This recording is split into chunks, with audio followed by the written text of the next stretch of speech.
2025, yung mga nangyayari na grateful tayo. Thankful ako sa forgiveness and to stand still sa lahat ng mga challenges. And naging strong emotion tayo. Kumbaga yung emotion na version natin, marami tayong natutunan doon. So mas naging strong tayo ngayon. And happy family. And nandito pa rin, kumbaga masaya ako kasi nandito pa rin yung mga nagtitiwala, ganyan. So, yun lang yung sa 2025 and pinagtibay tayo. Hi! I'm very grateful na naging Spartans ako this 2025. And syempre sa pagiging Spartan, sobrang dami kong natutunan na hindi lang sa pagdating sa business. Syempre, andyan yung mga trainings natin about sa personal development, no? So marami akong tutunan doon and syempre sobrang grateful ako kasi di mo yun matututunan sa labas, no? And I'm also grateful dahil syempre na kahit di man ganun kalaki yung achievement na nakuha natin na maging speaker ng company, sobrang grateful ako doon kasi hindi naman lahat is qualified doon. So syempre sobrang grateful ako na isa ako sa mga naging representative ng company na maging speaker, no? Ayan. And syempre, dito pagiging Spartan, sobrang grateful ko din kasi sobrang dami kong na-unlock. Like sa social media, yung paano pag-posting, kasi hindi talaga ako pala post nun. So natuto ako mag-post, mag-edit ng video, magawa ng kung ano-ano flyers. So sobrang naging grateful ako sa I'm ganun, so no? grateful and thankful for being successful ngayong 2025 kasi nakasali ako sa S-Class. Wow. Ni Dina at sa inyong lahat. At awardee din ako as a company speaker sa aking idol day. And plus, na-overcome ko yung aking mga challenges sa buhay, especially negative, and nag-carry on ako even if maraming hindrances. So, naging stronger din ako at nakapag-adjust ako sa ating, especially dito sa ating grupo na binibuild ako as a leader, member ng, ano nga yun? Yung R2P, Level Up. Yeah, Level Up. And then, 2025, I really enjoyed the airline ticketing and the hotel booking. And in this year, 2025, I'm grateful for being part of a team. Bonding with friends and family, and sharing my experiences and doing things together that we can only achieve in Spartans worldwide. And 2025, I'm grateful kasi nakakasali ako sa Spartan. Sa yung achievement ko. So, nagbago rin yung tingin sa akin ng family ko. Wow! Kasi nga, nakapag-provide ako ng negosyo sa nanay ko. Wow! Tapos, nakatulong din ako sa mga kapatid ko in terms of financial. Yan ang 2020. Friend tayo. And then, sa pagkakat nga sa tulad ni Jonathan, sa Israeli Speakership Award. Kasi ilan yun? 10? 12. So, yun lang naman. I'm grateful in 2025 for being top 1 sa RP.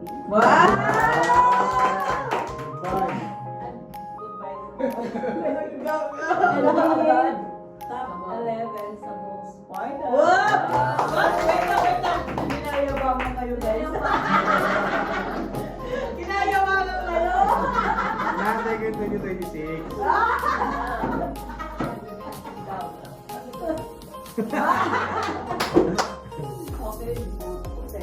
Okay. And, siyempre, pag top 1, top 11 sa buong Sparta. Nag-cheque, diba? Yeah! Meron tayong cheque and napasama rin tayo sa Level Up. Ayan. At maging sa pag-akyat mo sa stage, sales rally natin. Dahil dito sa S-Class. Nakumpleto natin yung S-Class sa wakas. Yes. I'm so proud of myself. Yeah. And grateful din ako dahil naging strong ako. Sa totoo lang. Dahil sa mga rejection din siguro. And nabawasan yung pagiging mahihain ko. Ay, pabalik. Mahihain ko sa pagiging emotional ko. Tignan mo, makapal na mukha ako. Sa ko ng 2025, life, ayan, sa mga new people na na-meet ko. At the same time, syempre, naging top earner tayo last year. So, ilang months din tayong naging top. At the same time, syempre, nalagpasan natin yung mga problems natin, family, and syempre sa grupo natin. So, yun yung pinaka-grateful ko last 2025. So, this coming 2026, ang goal ko, syempre, ma-achieve ko yung 500K. Wow! Kasi nalaksa na yung 100. Plus, konti na lang tayo sa 215. So, 500K na tayo. At syempre, umakyat tayo sa stage, sa sales rally, gusto natin makakyat sa stage last December para kumbaga maging top earner. So, overall top earner ang gusto natin for next year. Wow! At syempre, kumbaga makalipat ako ng new apartment. Gusto ko syempre sumolo na sa family ko. At syempre gusto ko magkaroon ng big group. Syempre, magkaroon ng sasakyan. Asawa. Asawa, parang wala ko siya sa listahan. Kailangan ko pala yun. Hindi ko na-lista. Hindi ko na-lista. 2027 na lang. 2027 na lang ulit. Syempre, mas gusto ko pang mag-travel. Hindi ko kasama guys. Kung saan mag-travel tayo sa dami. So, yun yung, at mas gusto ko mas madaming mapuntahan na international for this year. Ayan. Next year, 2026, maging focus na sa business. Clarify ang Huwag ka lang business. kaya ng negosyo. Anong Baka business? lumpia. Clarify please. Baka lumpia ang business. Lumpia. Yung mangga. Yung mangga na yun. Yung mangga. Specific. Nakabito tayo. And, ayun, na-achieve ko yung goal ko. Anong goal? Na magkaroon ng mga tao. Yan! Magkaroon ng grupo. Yes! At the same time, gusto ko magpatunayan sa family and friends ko. Siguro, and that's perfect. And goal ko din in 2026 to become company speaker. Nayabang na talaga kayo guys. Last na. Travel din, local and international. Maging 2026. Yan ang 2026 ko. Yes. 2026. So, unang-una, 50K income. Tapos, best health, family, mind, and body, travels, reunions, first car, and then planned apartment na magawa ng taon, and then investments, tapos sa mga family supply, and 10 pairs, top earner, new active downlines na matutulungan, more prospects, product sales, more experiences dito sa journey natin, stronger, wiser. Yun lang naman. 26. Target ko ma-achieve ang goal natin. So magkaroon din ng sasakyan para makapag-travel with my family sa tayo. Ayun lang, tapos kumita habang nakakapag-travel. I think this year now, I want to travel this year to other places, local and international. This year. So,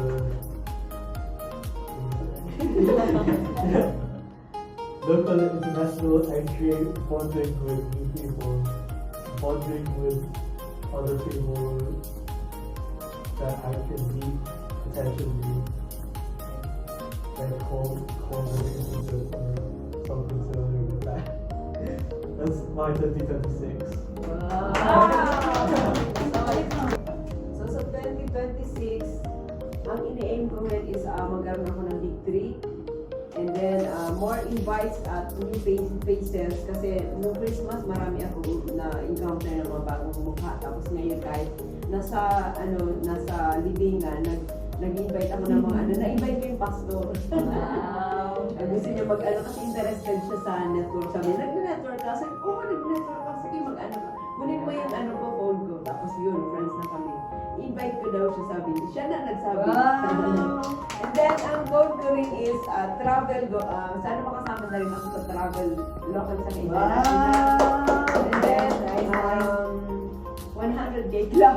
Wow! Nice. Sana. Tama. And then, achieve my normal weight. Kasi, nag-in ako ng, sa totoo lang, nag-in ako ng Wait lang. Pwede pa ba pounds ngayon. Parang wala talaga Sa 2027 ka. And then, Bawi ka next na yun, sana magkaroon na rin ako ng magandang future, especially sa Help Me Savior. And then, ini-aim ko rin na magkaroon ng kotse. Yun lang po. Thank you. Nice. 26 na mas marami pa akong matutunan kasi alam ko naman sa pagdating sa business is hindi lang talaga siya nandoon. Sobrang lawak niya. So, hopefully this 2026 is yung journey pag sa business is matutunan ko talaga siya. No? And hopefully then, this 2026, mas lumaki pa yung grupo natin dito kay Rising Phoenix. No? And also, hopefully, and target ko talaga this 2026 na makapag-resign ako sa trabaho at makafocus tayo sa business. Para mas mapagalaw talaga natin yung business. No? So yun lang naman yung sa akin. Ayan. Thank you. 26 naman. Ito. Ang gusto ko mangyari ay at matupad lahat ng mga na lalaban hanggang dulo is matulungan natin na kumita ng malaki. And this year, kotse and 10 leaders and overall top earners and travel with my family and good health. Amen.